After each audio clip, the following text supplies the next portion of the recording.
The National Association of Elementary School Principals is proud to introduce the Women in Leadership podcast, hosted by Jessica Gomez and Andrea Thompson. The NASP Center for Women in Leadership is dedicated to the strategic study of women administrators and the unique challenges that they face as educational leaders because of their gender. The work of the center is multifaceted, focusing on identifying strategies to elevate women as they pursue career opportunities, creating a strong network of women leaders, and eliminating gender bias.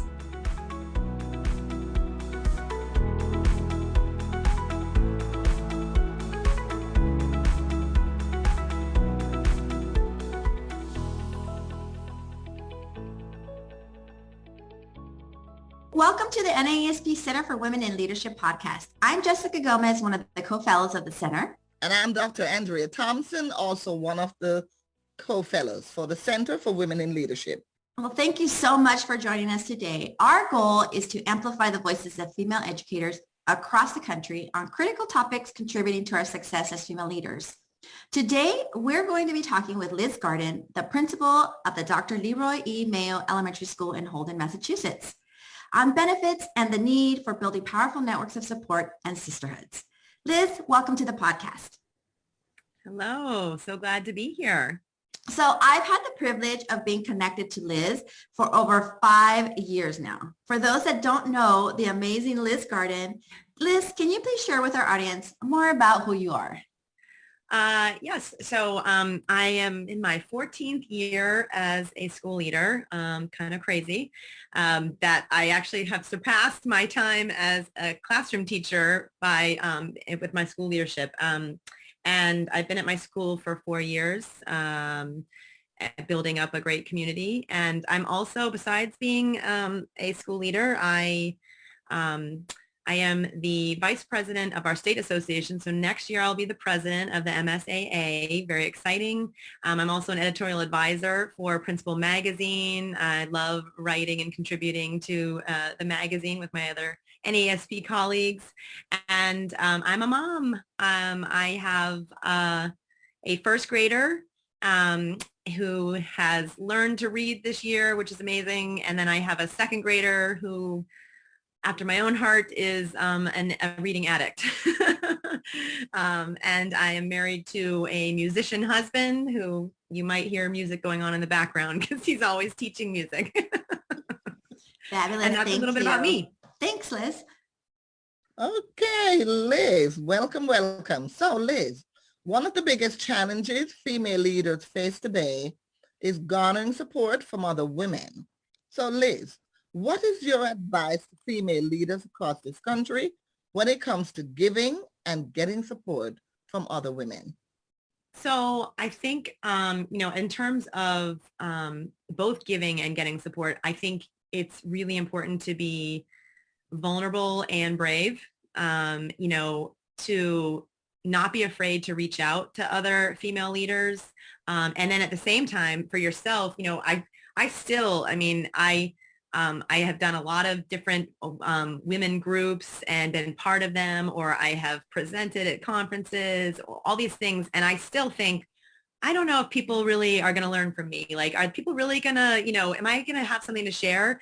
And I have to kind of have that self-talk with myself to say, no, you know what, I have some things to share. And there's somebody, even if it's one person. And, I've found that where I'm always surprised that women will come up to me and say, oh my gosh, I learned this from you. And I'm taken aback. And so I think you just have to be vulnerable and be brave. And both for asking for help, because I think it's the same thing, I have definitely, connecting with many of you, it's been because either I've said, okay, I need to reach out and just start that connection, or just ask somebody a question. And so I think that's the most important piece, is just not being afraid to do that. You know what's so great about that, Liz, is that I'll never forget, and I always say the story to Liz. I love it. I was on a Twitter chat over 5 years ago, and 6 years, I don't know how long it's been. And Liz reached out to me on Twitter, and she said, hey, we have this moms as principal group. It's just moms that are principals. Do you want to join? And I was thinking, on Voxer. And I was like, first of all, what's Voxer? And two, sure, I'll join, right? I had no idea. And I thought, well, it can't hurt, right? And that was really my first connection to you, Liz, and to what it could be to support women and to gain support. That was just so instrumental to who I am today. So I think about that all the time. I mean, I love hearing that story every time you tell it, Jessica, because, I can't remember my life without you in it. Right. And I mean, and we live on complete other sides of the country and, lead different school districts and, but yet I'm like, I don't remember when I didn't know Jessica, but it all started by just that, like reaching out. So thank you. Thank you for being that connector and for connecting. You've definitely changed my life. So, speaking of that, at the time, it was Moms as Principals group, but so we think about that as a pack, right? So there's power in a pack, regardless of what kind of pack there is. And I think about that. A woman alone has power, right? But collectively, we really do make big impacts. And this is true. I've seen it with my own eyes. Liz, what are some ways that women can empower one another in order to reverse the stereotype that women don't support one another? Because oftentimes we hear that. I think, I go back to when we started the Moms as Principal group, we were blown away by, number one, how many people, how many women there was a need for it. There was a need for that connection. And so I think that, and what I have seen happen as being part of that group and watching people become part of that group or branch off and form a different group is that just people listening to each other.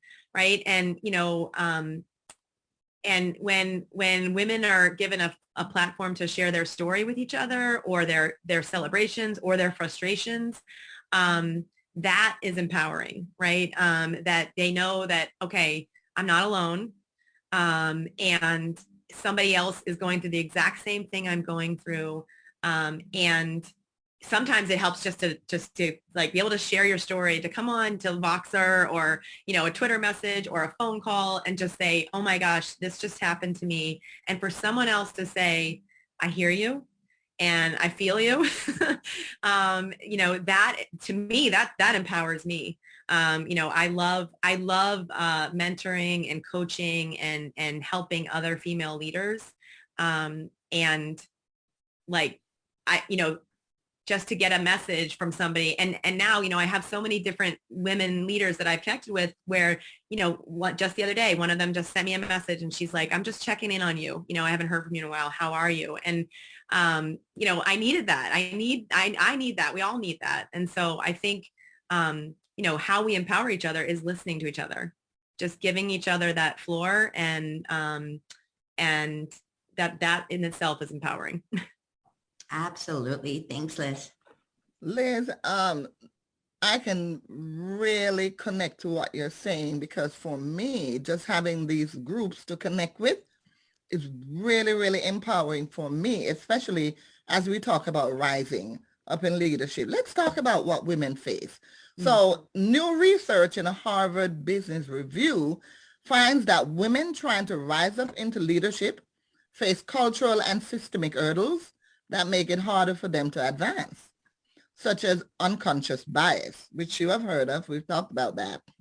The study suggests that a way to overcome some of these hurdles is to form close connections with other women, pretty much what you're talking about, who can share experiences from other women who have been there, done that.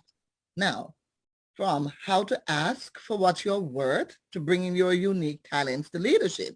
So Liz, you've been in that because you've been in so many groups. So what examples can you share of building a powerful network of support and sisterhood?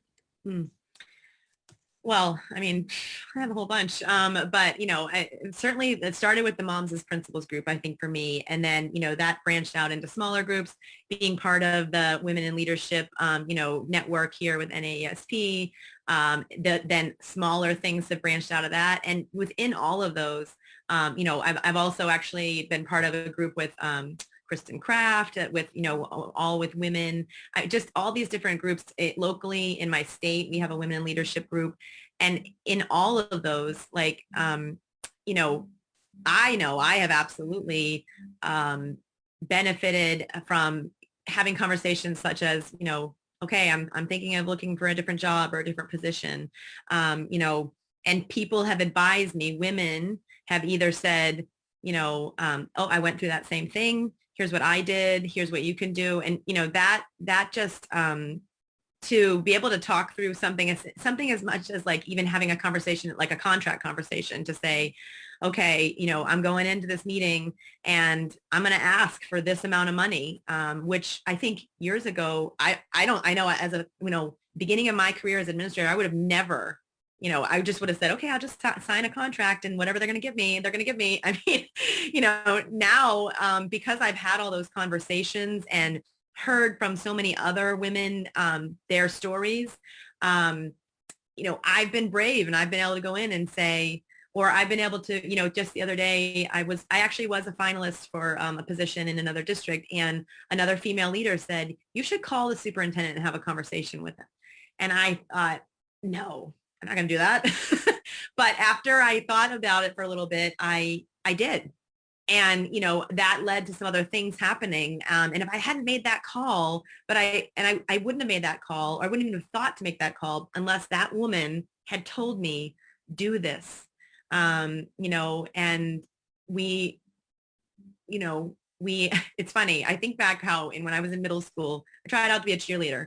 I didn't make the team, right? I couldn't even spell. So basically I was never a cheerleader, but I feel like, I benefit from so many women cheerleaders in women in leadership, that is how we can change things. That's how we can change the narrative of what was supposed to be.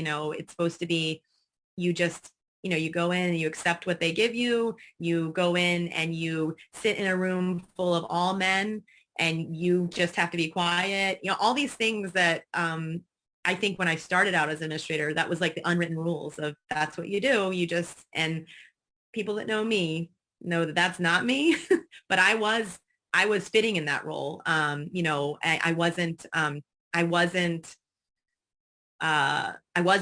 being myself. The first, I think, half of my career as a school leader, it took me a while to build up that confidence and that strength. And it was because of the groups that I've been part of. I didn't have any of those women groups when I first started as an administrator. I was one of the only female administrators, and I just thought, okay, I just got to do this. But, I definitely think that, I know for myself personally, and then I have seen other women who have done different things because women have empowered them to, to ask for a certain amount of money, to, speak up at a meeting, to, not accept when inappropriate comments are made, or, to do all that. And it's because of that, the women leaders that are holding me up. Absolutely. Absolutely, Liz. And, as you mentioned that, I just think about myself as well. I could completely relate to you in terms of when I started as an administrator, I didn't have all the wonderful support, female support network, and what it does to us, right? It not only helps advance our career, but to our mental health, our well-being, mm-hmm. all of that, like the whole person. And in order though to make these networks of support and these sisterhoods actually flourish, and actually where it becomes a part of impacting our lives. So these connections and relationships, they have to be nurtured, right? These are things that need to be nurtured. So what are some ways that you've kept your connections and relationships alive? Well, I think, I will go back to the Moms as Principals group, the core group that we formed, there were 7 of us. And when it sort of blew up and, we took us by surprise, we made sure to kind of still maintain that core group, We have a separate Voxer group that's just us, and we push each other to, there'll be times where they'll go, we were speaking every day, and we are women across the country in all different states, who are moms, with busy lives, and running schools. But we would talk frequently every day. And then there would start to be some times where we would go for a week and we wouldn't hear from a couple of us, but we really push each other. We will reach out. One of us will always say, okay, haven't heard from you all. Like, where's everybody? What's going on? Even if you just pop in and let us know you're okay. And that core group, I mean, we have seen each other through, I'm going to get emotional, but some very tough times, and some very happy times. And like, I consider those women my best friends. And for the first like year and a half or 2 years of knowing each other, we never even met in person. And so, I think that, yeah, it does take nurturing, and it takes, like, we know that each of us kind of takes on that role at different times of the year to say, I got to check in. I've got to, sometimes it means like we send each other a card. Sometimes it means that we set a separate group text because we know one of us is going through something rough. And so, like, what can we do to support her? And we have done things where we've come together in person, or we've actually scheduled weekends where we're all together. So, I think it does take nurturing. It takes a lot of just making sure that you are always remembering, I think, why you came together in the first place. And also understanding that we're human and life happens, and, we might not be able to like speak every day or, answer each other's questions every second, but at some point we are going to be there for each other, and just always remembering to go back to that.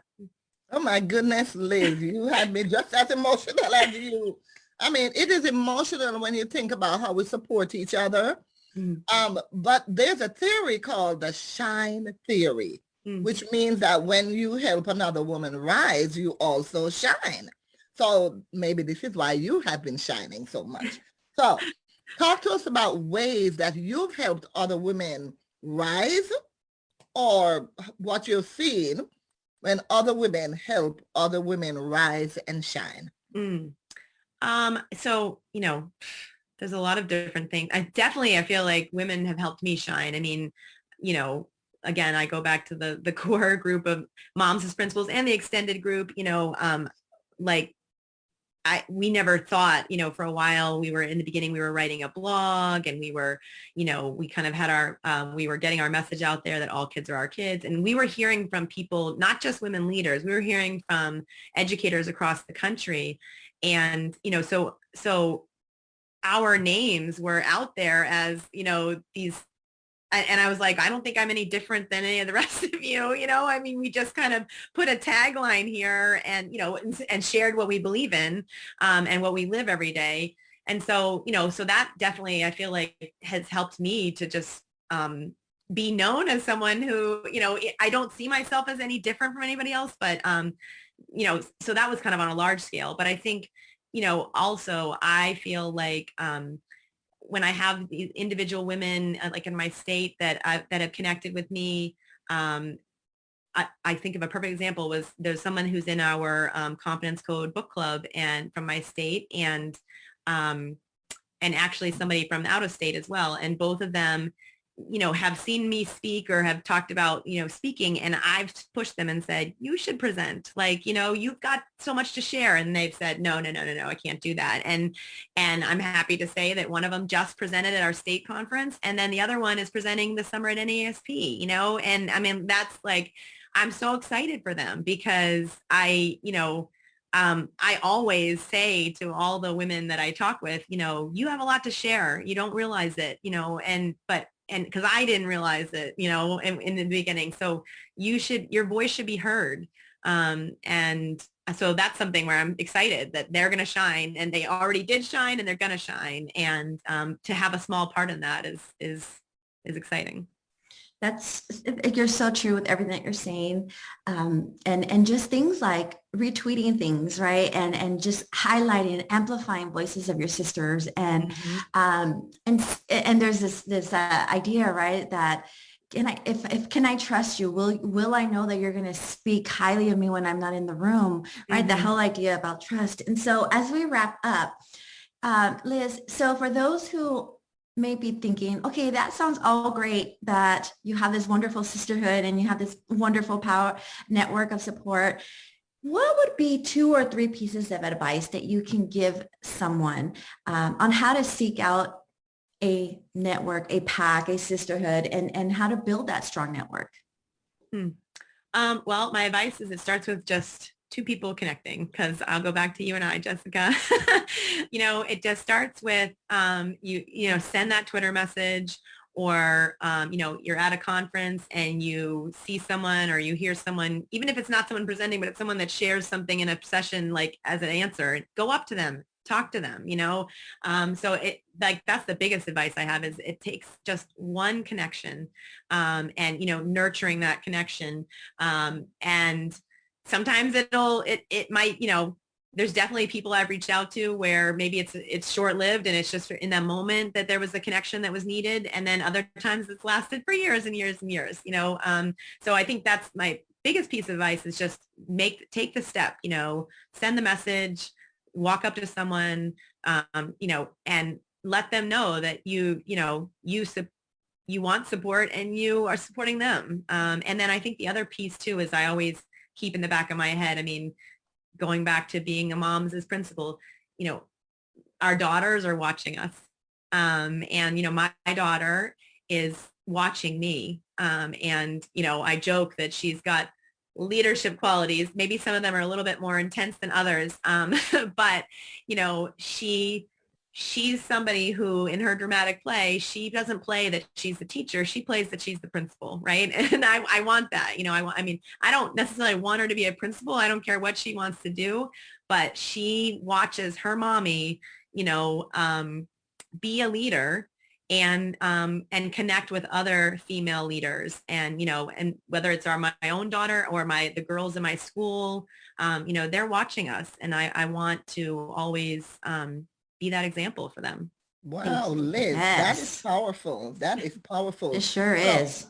Yes. So thank you so much for sharing your insights on such important topics as building strong networks, support, and sisterhood. And the one that really resonated a lot was the moms as principals.